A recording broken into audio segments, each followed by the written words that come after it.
Today we are looking at injustice, hardship, endurance and poverty in My Brilliant Career and photograph 51. Firstly, we want to look at how each of these concepts are included in the text. Where are there examples of injustice? Injustice against women, injustice because of the type of communities that they come from, injustice in the workplace. Looking at their different gender roles and how that creates a culture of injustice. But what about endurance? What do the particular characters go through that they have to endure? You can think about our other themes here about the hardships of the different climates, the poverty situation, particularly in rural Australia. So each character needs to go through some type of journey, and how they tackle those are really important. Let's look at injustice in each of the texts. To begin, in photograph 51, Rosalind is excluded from the senior common room because of her gender, even though she's a senior scientist. We further see injustice when Wilkins takes credit for Rosalind's work during his lectures. Also, Wilkins and Gosling both betray Rosalind. They betray her trust. They share her work with others, leading to the appropriation of her discoveries and her lack of recognition. Where is this replicated in My Brilliant Career? Well, Sibylla is forced to work as the MSWAT's governess to pay off her father's debts. She's unable to return to her grandmother's despite her protests. We can also look at this from a different angle around personal injustice, where Sibylla plays with the affections of Harold Beecham. She taunts him with other men, rejects him, pursues him yet again, accepts his proposal, and then strikes him with a riding whip. So we can see here a different meaning to the word injustice. One scene that you might want to look at in more detail is this particular scene where Rosalind is excluded from the common room. You might want to consider, how is Rosalind excluded by Wilkins and by other senior scientists? Are there any points in this text where Rosalind is accepted and included? You might want to think about her relationships with Gosling and Don Caspar.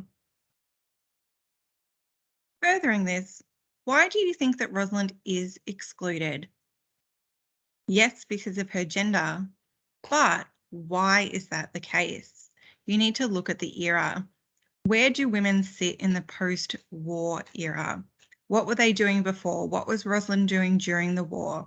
Why may the men in this patriarchal monarchist society be acting in this way towards Rosalind? All things to keep in mind when you look at this scene. Similarly, you can look at this extract about Sibylla's freedom from My Brilliant Career.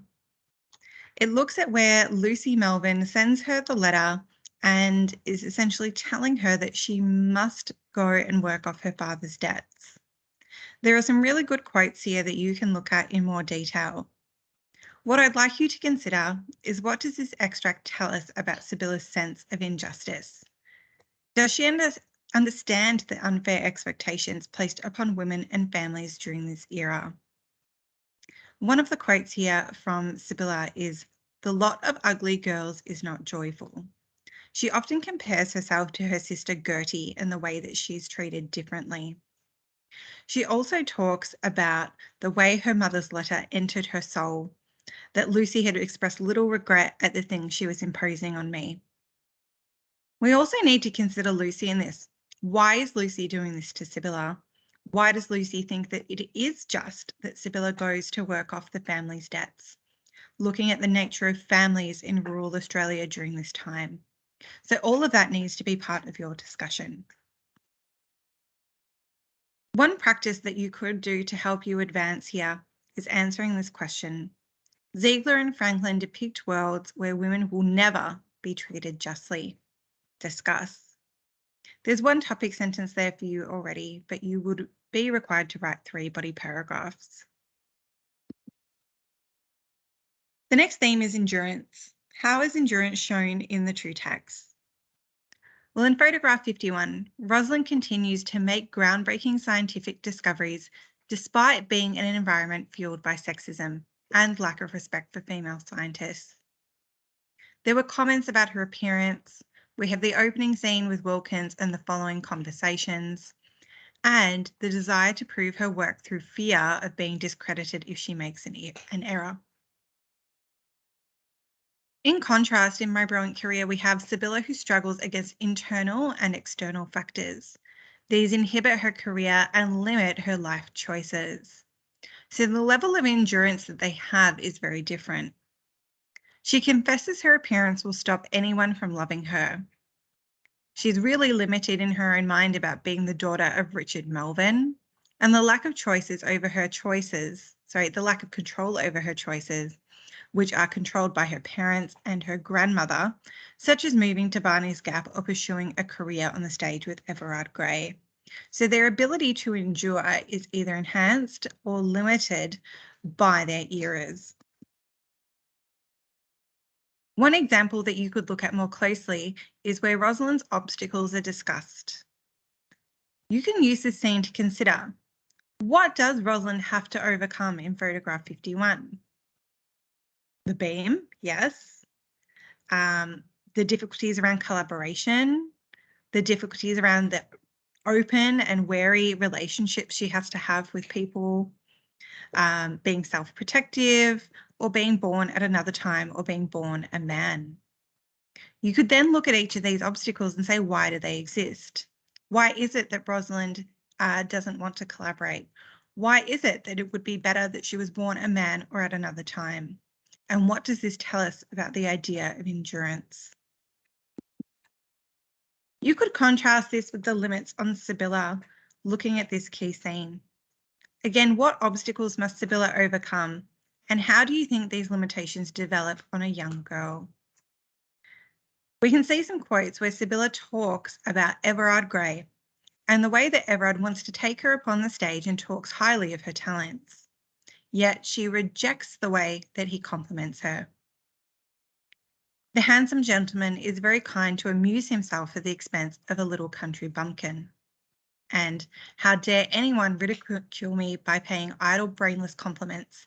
I knew I was ugly and I did not want anyone to perjure his soul, pretending that they thought differently. So how do Sibylla's thoughts about her appearance limit her in some ways?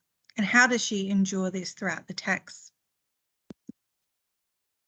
One practice topic that you might like to do is photograph 51 and My Brilliant Career show that to endure is the only way to survive. So you might want to challenge this topic and say that there are other ways to survive, but what are the different ways that the characters endure? You need to obviously look beyond Sibylla and Rosalind. You might want to look at Harry Beecham and the way he endures hardships in these texts as well. Combining together hardship and poverty. So in photograph 51, in the race for scientific glory, Watson and Crick cite financial motivation as just one of the reasons they desire to win the race, noting that the discovery would lead them to large homes in the countryside without leaky radiators. Rosalind is also lured to the very prestigious King's College, which has Cygnus stock DNA, all of the best research equipment, and the possibilities were endless. Yet Rosalind still encounters many hardships which inhibits her research. These hardships can include dishonesty, the competitive nature, and exclusion. In My Brilliant Career, you have Richard Melvin, whose venture into livestock fails. He frequently loses money and uses alcohol in excess to cope. Sibylla, as part of this, depicts the cows on the Melvin property slowly starving to death, a representation of the harsh Australian life and landscape. Then we have Lucy Melvin, who you could also discuss. She's depicted as a woman deflated by poverty and her fall from grace. As a result, she treats Sibylla and Sibylla's desires with contempt.